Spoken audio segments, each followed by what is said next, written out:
Hello viewers. जब आपको थोड़ी बेचैनी हो रही हो तो ये आमतौर पर कोई खास सिम्टम नहीं होता। शायद आपने ज्यादा खाना खा लिया हो, आपका दिन टेंशन में गुजरा हो या आपने ज्यादा वर्कआउट कर लिया हो, पर अगले दिन आप फिर से ठीक हो जाते हैं। लेकिन कुछ मामूली सिम्टम्स ऐसे भी होते हैं जो किसी बड़ी गंभीरता की तरफ लाल झंडी दिखाते हैं।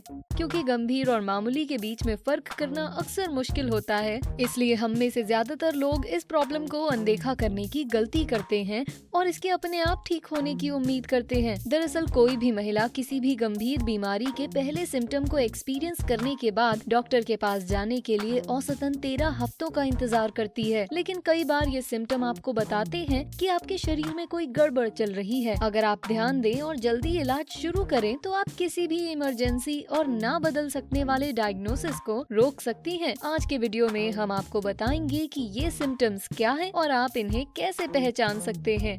सब जानने के लिए आगे देखते रहिए। पहला, पीरियड्स में ब्लड क्लॉट होना। हर किसी के पीरियड्स अलग होते हैं। ये हल्के, गाढ़े, भारी कई तरह के हो सकते हैं और अगर आप कभी कभार 1 या 2 क्लॉट्स देखें तो ये एकदम नॉर्मल है। लेकिन अगर आपका रक्त गाढ़ा हो जाए और क्लॉट्स बड़े बड़े और लगातार दिखने लगें तो ये इस बात का लक्षण हो सकता है कि आपके गर्भाशय में फाइब्रॉइड्स हैं। आपके गर्भाशय के इन फाइब्रॉइड्स की वजह से एबनॉर्मल ब्लीडिंग हो सकती है और ये ब्लैडर इश्यूज का सिम्टम भी हो सकता है। दूसरा, ब्लोटिंग या पेट फूलना। कुछ महिलाओं के लिए ब्लोटिंग उनके मासिक पीरियड्स का ही एक सामान्य भाग है। लेकिन अगर आपको ब्लोटिंग हमेशा नहीं होती और आप 2 हफ्तों से भी ज्यादा समय तक इसको एक्सपीरियंस कर रही हैं, तो ये शायद पहला सिम्टम हो सकता है जो आपको बता रहा हो कि आपके शरीर में कुछ इम्बैलेंस है। एंडोमेट्रियोसिस के केस में आपका पेट किसी भी दिन फूल सकता है और ये दिन पर दिन बदतर होता चला जाता है। एंडोबेली आमतौर पर अनप्रेडिक्टेबल होती है और ब्लोटिंग आपके साथ कई दिनों या कई हफ्तों तक भी हो सकती है या फिर कुछ घंटों के बाद गायब भी हो सकती है। इसके अलावा हमेशा रहने वाली ब्लोटिंग ब्रेस्ट या ओवेरियन कैंसर का साइन हो सकती है। तीसरा, खांसी जो जाती नहीं। लंबी चलने वाली खांसी पुराने जुकाम या फ्लू की वजह से कई दिनों तक चल सकती है और ये बहुत नॉर्मल है। लेकिन अगर आपकी खांसी किसी पुरानी बीमारी की वजह से नहीं है और फिर भी खत्म नहीं हो रही तो ये परेशानी की बात है। अगर आप सिगरेट पीती हैं तो हो सकता है आपको स्मोकर्स कॉफ हो, जिसका इलाज ये अनहेल्दी आदत छोड़कर किया जा सकता है। अगर नहीं तो ये खांसी इस बात का सिम्टम है कि कुछ बहुत सीरियस है, जैसे लंग कैंसर, लंग इन्फेक्शन या पर्टिसिस, जिसे काली खांसी भी कहा जाता है। अगर आपको खांसी के साथ बुखार भी है तो ये लंग इन्फेक्शन हो सकता है, जिसके लिए एंटीबायोटिक लेने की जरूरत पड़ती है। काली खांसी और लंग कैंसर का इलाज भी तुरंत होना जरूरी है, इसलिए अगर आपकी खांसी रुक नहीं रही हो तो डॉक्टर को दिखाएं। चौथा, सीने में अक्सर होने वाली जलन। स्टमक एसिड की वजह से गले या सीने में बेचैनी भरी जलन का एहसास होता है। ये तीखा मसालेदार खाना खाने से या शराब पीने से होती है। सीने में जलन की तकलीफ अक्सर मोटे, आलसी लोगों और सिगरेट पीने वालों को ज्यादा होती है। अगर आप हफ्ते में कई बार सीने में जलन की दवाइयाँ खाती हैं, तो आपको इसके साइड इफेक्ट्स का सामना करना पड़ सकता है। खुद ही इसका इलाज करना या फिर इस कंडीशन के साथ ऐसे ही रहने से आपकी भोजन नाली में सूजन और जलन हो सकती है, जिसकी वजह से आगे जाकर अल्सर और गंभीर ब्लीडिंग हो सकती है। बार बार होने वाली सीने की जलन को अगर आप इग्नोर करते हैं तो आपको ईसोफेगस कैंसर होने का भी बड़ा खतरा है। पांचवा, नींद न आना या बहुत कम नींद आना। जैसे जैसे आपकी उम्र बढ़ती है, आपकी बॉडी की नींद की जरूरत कम होती जाती है और ज्यादातर महिलाओं की रातें तो अक्सर बेचैन गुजरती हैं। लेकिन अगर आप हर रात सो नहीं पाती तो ये एक प्रॉब्लम हो सकती है। किसी संभावित बीमारी से बचने के लिए अपने डॉक्टर से कंसल्ट करें। डिप्रेशन, हाइपरथायरॉयडिज्म, जर्ड, साइनसाइटिस और अर्थराइटिस जैसी कुछ बीमारियां हैं जिनके कारण नींद आनी बंद हो जाती है। छठा, ब्रेस्ट्स में चेंजेस। गौर कीजिए कि हमने गांठ की बात नहीं की है। जहां ज्यादातर महिलाएं ये सोचती हैं कि चिंता की वजह केवल गांठ ही है, तो ध्यान रखिए ब्रेस्ट्स में आए कोई भी चेंजेस कैंसर का साइन हो सकते हैं। निप्पल्स से आने वाला खून और लगातार रहने वाले रैशेस भी ब्रेस्ट कैंसर की तरफ इशारा करते हैं। ये भी ध्यान रखिए कि सभी ट्यूमर कैंसर के नहीं होते। पूरी तरह श्योर होने के लिए आपको बायोप्सी करानी पड़ती है। अगर आपको कुछ महसूस हो तो तुरंत घबराने की जरूरत नहीं। कुछ महिलाओं को पीरियड्स के समय टेंडरनेस और जनरल गांठ महसूस होती है। अगर पीरियड्स खत्म होने के बहुत टाइम बाद भी आपको कुछ अनयूजुअल लगे तो तुरंत अपने डॉक्टर से मिलें। सातवां, बढ़ता हुआ वजन।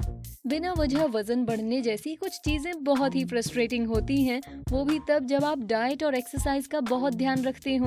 अगर आपका वजन अचानक बढ़ रहा है और इनका उन वेरिएशन से कोई लेना देना नहीं है जो आपको पीरियड्स से पहले होती हैं और ना ही किसी नई दवा से, तो ये एक इंडिकेशन है कि अब आपको अपने डॉक्टर से मिलना चाहिए। लेकिन क्यों? वो इसलिए क्योंकि इसका कारण मेडिकल कंडीशंस जैसे हाइपोथायरॉयडिज्म और कुशिंग्स सिंड्रोम हो सकते हैं, जो आपके लिए आपके कपड़ों में फिट होना मुश्किल बना देते हैं। साथ ही फ्लूइड रिटेंशन जैसे अडीमा भी कहा जाता है की वजह से किडनी की बीमारी और कार्डियक प्रॉब्लम्स हो सकती हैं। 8वां, बार बार होने वाला सरदर्द। हार्मोनल टीनेजर्स को बड़ा करना और हार्मोनल चेंजेस होना एक बड़ा सरदर्द दे सकते हैं। हालांकि हमें इसे इग्नोर नहीं करना चाहिए, लेकिन अगर आपको सर में अचानक तेज दर्द होने लगे तो ये ब्रेन एन्यूरिज्म का साइन हो सकता है। सुनने में डरावना लगता है और इम्पॉसिबल भी। जरा सोचिए, ये बीमारी पुरुषों से ज्यादा महिलाओं में कॉमन है। जिनको ये ब्रेन एन्यूरिज्म होता है उनमें से 5% को तो स्कल में हुए आर्टीरियल बल्ज और बलूनिंग का पता भी नहीं चलता। ज्यादातर ब्रेन एन्यूरिज्म ना तो फटते हैं, ना ही हेल्थ प्रॉब्लम्स या सिम्टम्स पैदा करते हैं। ऐसे एन्यूरिज्म अक्सर किसी और कंडीशन के लिए टेस्ट करवाते समय ही पता चलते हैं, लेकिन इनके फटने के साथ जब तेज दर्द, कंफ्यूजन, उल्टी आना और धुंधला दिखाई देना शुरू होता है, तब आपकी हेल्थ को बहुत बड़ा रिस्क हो सकता है और संभावित कॉम्प्लिकेशंस में ब्रेन डैमेज से लेकर रीब्लीडिंग भी हो सकती है। ऐसे केसेस में तुरंत इलाज करवाना बहुत जरूरी होता है। 9वां, हर वक्त थकावट महसूस होना। 21वीं सदी होने के बावजूद भी महिलाएं घर और ऑफिस दोनों का बोझ उठाती हैं, तो थकान होनी तो लाजमी है। 21वीं सदी का ये फैड भी बहुत अनहेल्दी कंपटीशन है कि कौन कितना ज्यादा स्लीप डिप्राइव्ड और थका हुआ है। आज की लाइफस्टाइल में कभी कभी होने वाली थकावट और हमेशा रहने वाली थकावट में फर्क करना बहुत मुश्किल हो गया है। एक ट्रिक ये है कि रात की अच्छी नींद लेने के बाद अपने थकावट के लेवल को देखें। अगर आपको 8 घंटे की नींद के बाद रिफ्रेशिंग लगता है तो चिंता करने की कोई बात नहीं, लेकिन अगर आप रात को अच्छी नींद लेने के बाद भी थकावट महसूस करती हैं, तो इसका मतलब कुछ सीरियस है। लगातार होने वाली थकावट डिप्रेशन, लिवर फेल होना, दिल की बीमारी, स्लीप एपनिया, कैंसर, किडनी खराब होना, डायबिटीज, एनीमिया, यहाँ तक कि क्रोनिक फटीग सिंड्रोम को भी इंडिकेट करती है। अगर थकावट आपकी रोजमर्रा की जिंदगी का एक हिस्सा है तो आपको सलाह दी जाती है कि आप अपने डॉक्टर से मिलें और सभी जरूरी टेस्ट करवा लें। 10वां, सीने में दर्द। महिलाएं अक्सर सीने के दर्द को सीने की जलन, कई बार तो बदहजमी समझ लेती हैं, लेकिन सीने में होने वाले दर्द को किसी भी सूरत में इग्नोर नहीं किया जा सकता। अगर सीने में दर्द के साथ ही सांस फूलना, बाईं बांह और कंधे में दर्द हो और हॉट फ्लैशेस हो तो इसे दिल की बीमारी का इंडिकेशन समझा जा सकता है। महिलाओं में कार्डियक ब्लॉकेजेस का पता उनके मेनोपॉज के बाद ही चलता है, क्योंकि गर्भाशय द्वारा बनाए जाने वाले ईस्ट्रोजन हार्मोन में लिपोप्रोटीन होता है, जो कि कोलेस्ट्रॉल का एक अच्छा फॉर्म है जो दिल के मूवमेंट में सहायता करता है। मेनोपॉज के बाद गर्भाशय ईस्ट्रोजन बनाना बंद कर देता है, जिससे महिलाओं में दिल की बीमारी का खतरा बढ़ जाता है। 11वां, पेल्विक एरिया में लगातार होने वाला दर्द। पेल्विक पेन हमेशा क्रैम्प्स से अलग होता है। ये दर्द तीखा होता है, एक ही तरफ होता है और अचानक होता है। अगर ये दाहिनी तरफ हो तो ये appendicitis, right ovarian cyst, rupture या किडनी स्टोन की तरफ इशारा करता है। अगर ये बाईं तरफ हो तो ये लेफ्ट ओवेरियन सिस्ट या रप्चर, डाइवर्टिक्युलाइटिस या लेफ्ट किडनी स्टोन की तरफ इशारा करता है। अगर आपका दर्द काफी समय चले और साथ में ब्लोटिंग भी हो तो शायद आपको ओवेरियन या पैनक्रियाटिक कैंसर हो सकता है। 12वां, गले में सूजन होना। क्या आपके गले में सूजन महसूस होती है? इसे इग्नोर मत कीजिए। अगर ये सूजन सर्दी की वजह से ना हो तो ये एक सीरियस हेल्थ प्रॉब्लम हो सकती है। आपके गले के आगे का हिस्सा लिम्फ नोड्स और थायराइड ग्लैंड से भरा होता है। अगर वहाँ सूजन है तो इन्फेक्शन, लिम्फोमा, थायराइड की सूजन या फिर थायराइड ग्लैंड के अंदर गुच्छे हो सकते हैं। अगर आपको सर्दी है या आपका गला खराब है तो लिम्फ नोड की सूजन बहुत कॉमन है, लेकिन अगर ये तब होती है जब आप बीमार नहीं हैं, तो आप डॉक्टर से चेक करवा लें।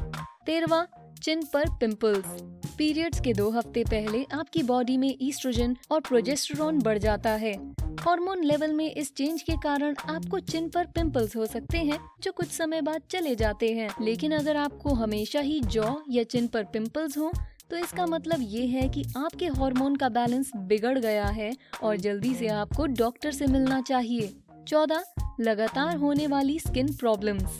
एक्ने होना केवल अनोइंग नहीं होता, इसका मतलब है कि बॉडी में दूसरे इम्बैलेंस भी हैं।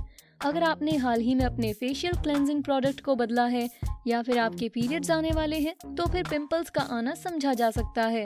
लेकिन अगर आपको पहले कभी भी पिंपल्स नहीं हुए और अब अचानक से आने लगे हैं तो आपको इसे सीरियसली लेना चाहिए। एक्ने का मतलब है या तो आपकी बॉडी बहुत सारा ऑयल प्रोड्यूस कर रही है या फिर आपकी स्किन बैक्टीरिया के कांटेक्ट में आई है। अगर इलाज के बाद भी एक्ने लगातार आ रहे हैं तो इसका मतलब है कि आपकी बॉडी में हार्मोनल इम्बैलेंस हो गया है। जब आप मेनोपॉज के दौर से गुजर रही हों तब भी ऐसा हो सकता है। इस प्रॉब्लम की जड़ तक जाने के लिए डॉक्टर से कंसल्ट करें। क्या आपने इनमें से किसी सिम्टम को एक्सपीरियंस किया है? क्या इनमें से किसी ने आपको सरप्राइज किया है?